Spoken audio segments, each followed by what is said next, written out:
Welcome to the Simple Doesn't Mean Easy podcast. We are here weekly working at simplifying things in our lives one day at a time, one simple step at a time.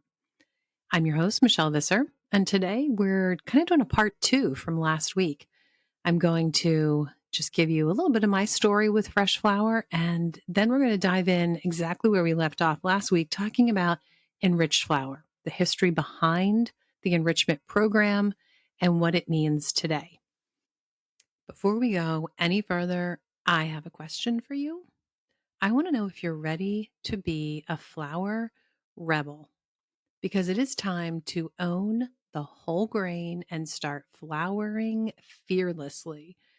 Don't just learn, become part of a movement.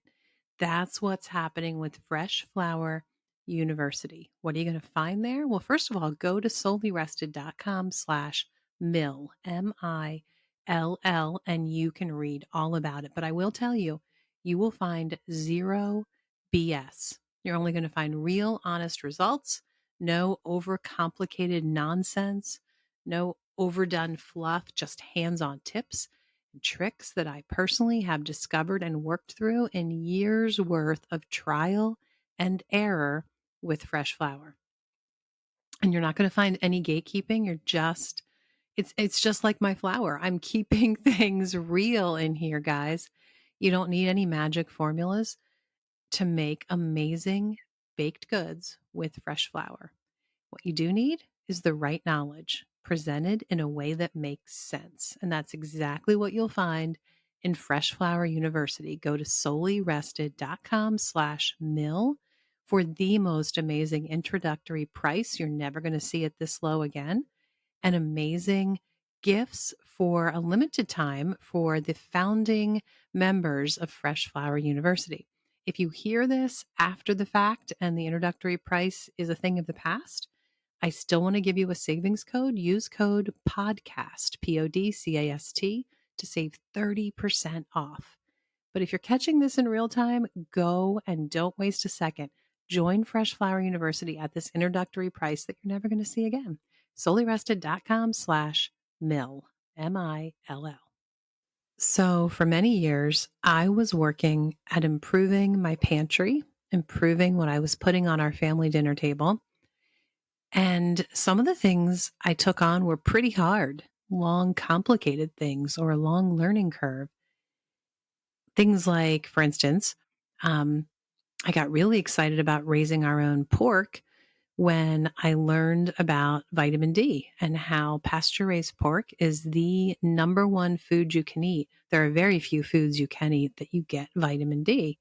And it's so important to us in our long, long, dark, cold winters in New England to have that nutritional source of vitamin D. There are lots of other reasons that we raise pigs, but that's what started me down that journey. And that's a really big, complicated process that, of course, is not me or not mainly me, mainly Bill that helps with that.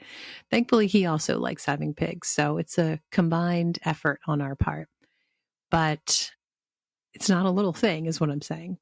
Um, Gardening. I mean, I've been doing that my whole life, but think about that process. It starts every February, planting the seeds for the seedlings. And then, you're tending those seedlings at least once, if not twice a day. You're watering, moving them around, checking them under the grow lights. You're not planting them until May here in New England. And you're not eating anything from those seeds that you planted back in February until August. I mean, I love gardening. It's probably my number one favorite source of relaxation and release. I just love being in the garden. So I'm not complaining, but I'm saying, wow, it's a long, hard process to get your first tomato in the garden. Dehydrating, that was a really big obstacle for me. I've always hated canning, did it, but didn't like it. And I struggled with dehydrating for probably 20 years. I struggled with trying different cheat machines.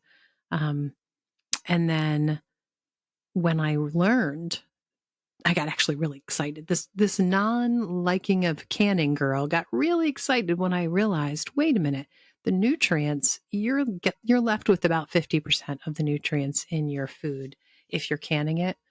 And the difference with dehydrating, you're left with about 97% of your nutrients after you dehydrate them. So I learned that and I was all in. I was ready to go down that big rabbit hole of learning what I needed to know to finally get the results that I wanted with the dehydrator. I created Dehydrating Academy after that long down the rabbit hole experience, by the way. If you want to know more about that, definitely go to soullyrested.com/dehydrate. And let me tell you guys, it is life-changing for preserving food. I highly recommend, and I teach you everything you need to know in Dehydrating Academy. Use code podcast to get 30% off. Go check it out, soullyrested.com/dehydrate.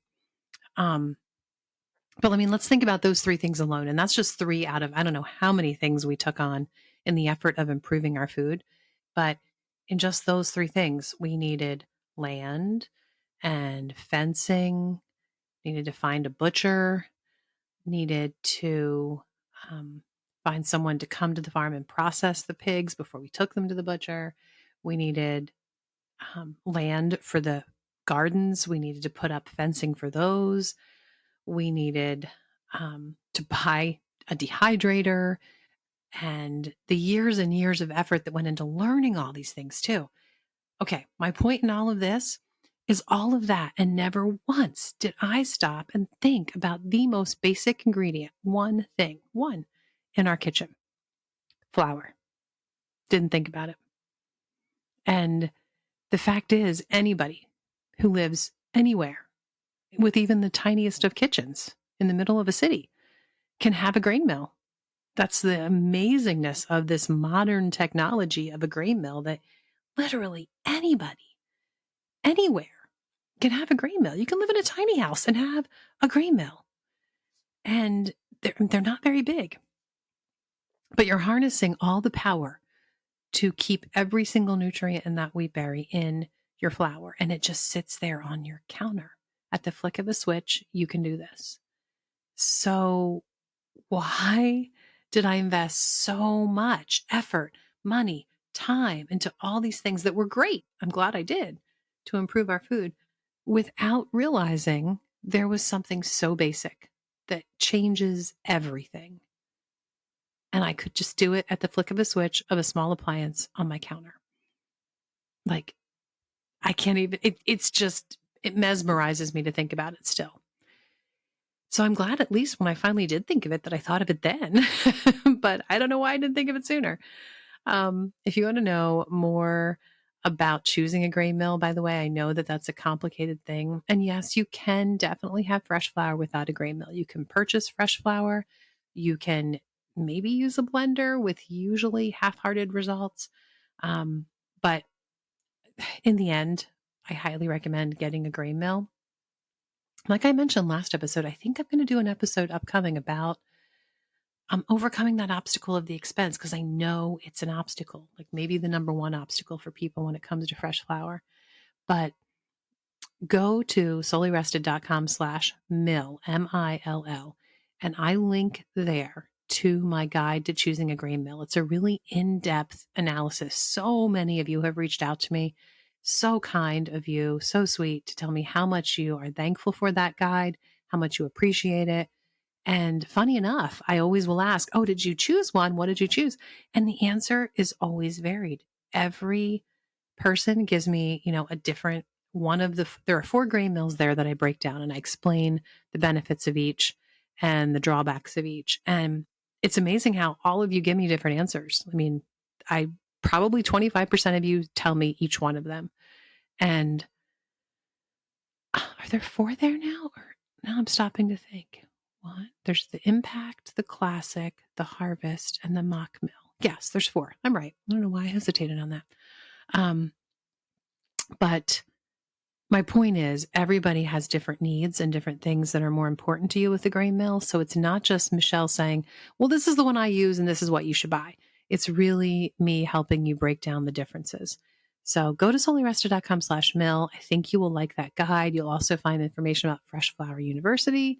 And if you're listening to this in real time, not too far ahead in the future, there's a slew of amazing giveaways going on. I'm so excited about, and I link to all of them there too, including Guys, I'm giving away not one, not two, but 3 grain mills.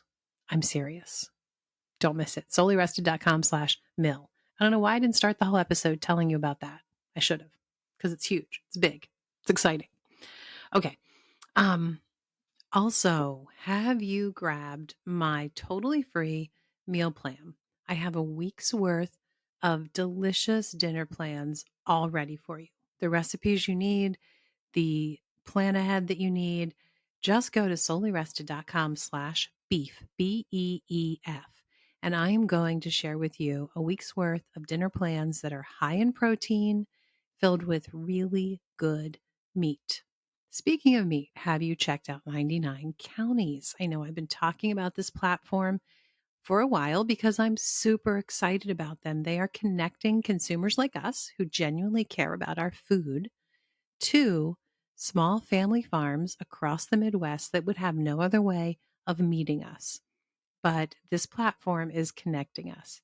And you can get a box of amazing regenerative meat. I've been so happy with every cut that we've ordered. You can get it delivered to your door.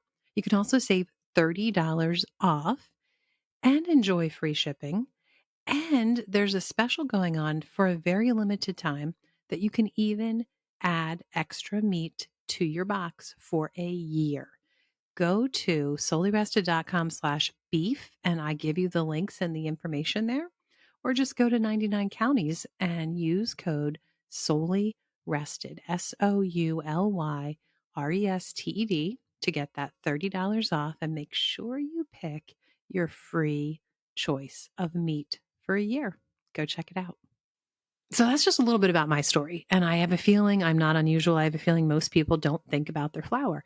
Yet it's amazing the difference that it makes in your health, in your nutrition. It's just amazing. But let's go on to the second part of today's episode, stepping back to where we ended with the last episode. If you didn't listen to the last episode, definitely go back and dive into that one too, because like I said, this is pretty much a two-parter. But our flour today is enriched. It has that wonderful word, I'm putting air quotes around it, enriched on the bag. What does that mean? Well, I know some folks feel that it's okay. Removing the bran and the germ is okay because vitamins are added back in, nutrients are added back in. So it's pretty much the same as eating the whole wheat berry. The answer is, of course, absolutely not. The flour enrichment program started in the 1920s. A biochemist, which he was in what is now known as the FDA. I don't know what it was called then. His name was Benjamin Jacobs. And he documented the loss of nutrients in the processed grains. So it took a while, right? 1880, the steel roller was invented that gave millers this opportunity to remove the two parts of the wheat berry that have fat and oil in them.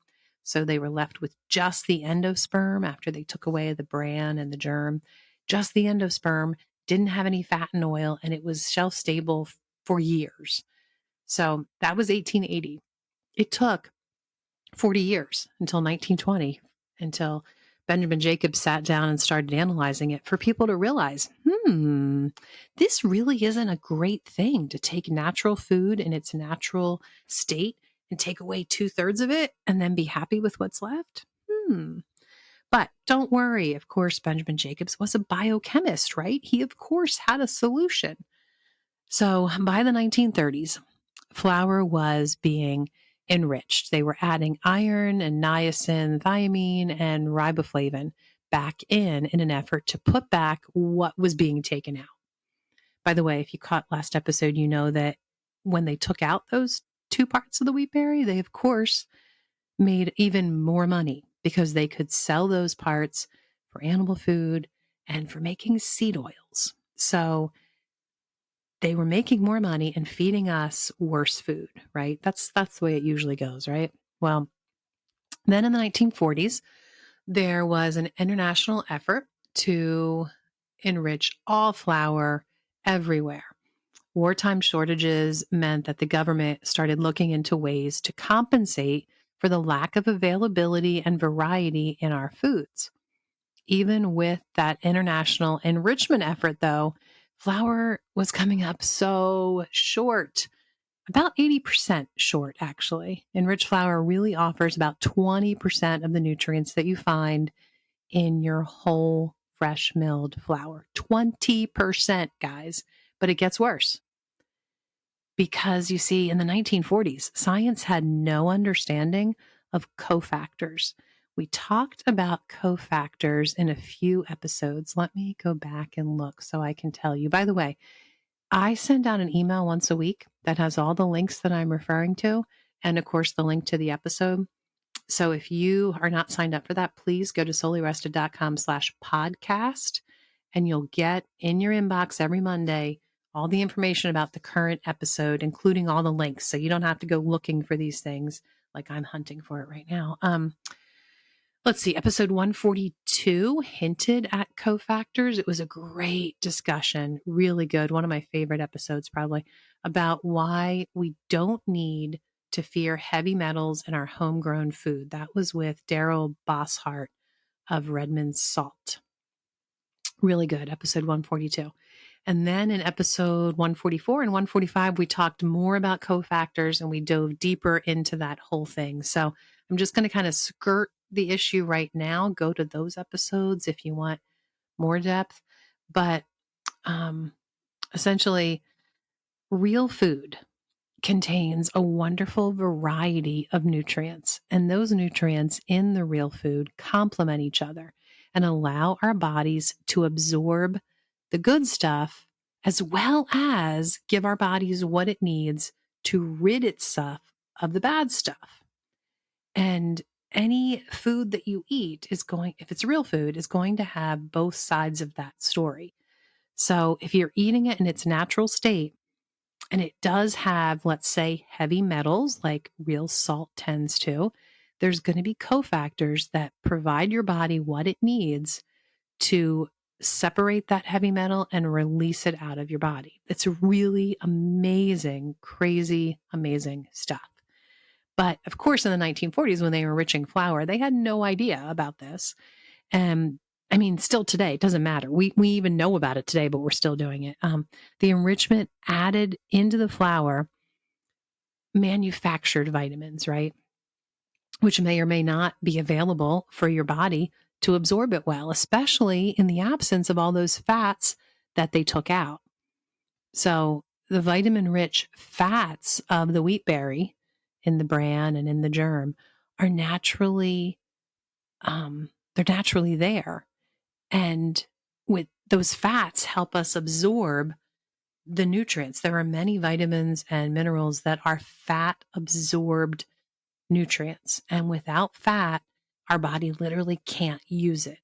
So we stripped the fat out of the wheat berry.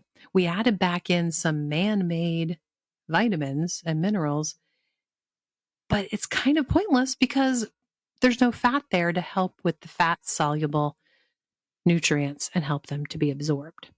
So in the end, the flour enrichment program was considered a success, and it's pretty much the way we still do flour today with a few additions, like folic acid. Let's talk about folic acid. It's a synthetic form of folate, and it's a B vitamin that's found naturally in wheat berries. The folate is. But of course, the folate is removed when they run it through their steel mills, and they add back in folic acid in place of the folate. But this addition was not, let's see, when did that happen officially? 1998 is when the US added the folic acid into all of our enriched flour. But the crazy thing is, we are still unsure of the results. It is actually possible, some studies have shown, it's possible that the synthetic folic acid is actually causing harm, and we just haven't figured it out. So I'm going to leave it with that. I'm not going to go into all those details, but I'll leave a link to a study with more information if you want to go down that trail and find out some more about folic acid. But in the end of the day, we have a choice, right? We can eat the whole wheat berry, that's completely intact with 40 out of the 44 essential nutrients, the way it was grown in the field. And all those nutrients can be absorbed by our body and can help our body survive. Or we can eat a shelf-stable flour that has maybe, if we're being generous, 20% of the original vitamins and minerals, but they aren't the ones that were originally in the wheat growing in the field. They are manufactured versions of them that have been added back in. And by the way, it's all done under the government's requirements. So that always makes you feel good, right? But anyway, I won't go down that trail. So in the end, we really shouldn't be surprised when we look at the history of flour, when we look at the whole enrichment idea. Flour, the way it could be compared to what it is today in our stores, we really shouldn't be surprised that we see so many gluten intolerances these days. I talked about this some back in episode 157, right? With Gary Levitt. But guys, we can't just eat the dead endosperm flour and not expect that our body is going to rebel and have some potential allergic reactions even to this fake dead flour. When you completely remove 2/3 of the whole food product and you only strictly eat the 1/3 that's left, your body very well might not tolerate it well. The fat and the fiber and the nutrients that are in the bran and the germ are cofactors of the wheat that allow our bodies to properly digest the wheat and absorb their nutrients. So it makes me pretty thankful that I have this crazy cool weapon. I'm going to call it a weapon on my counter in my kitchen that allows me to fight a battle against corporate greed and government oversight. And I don't have to eat the dead flour that was created by that government oversight and all that big food greed that wanted to make as much money as they could from every single wheat berry. So my ammo sits inconspicuously on my kitchen counter and it dishes out really good stuff on demand 24/7. In fact, my grain mill pretty much, guys, it makes me a superhero, I think. And some superheroes wear flour smudged shirts. At least in my world, they do. Well, be sure to go to soullyrested.com/mill, MILL. And thanks for listening, guys. Remember, it's easy to forget how blessed we are to live this life. So enjoy the simple, everyday efforts. It's not easy, but it sure is a good life.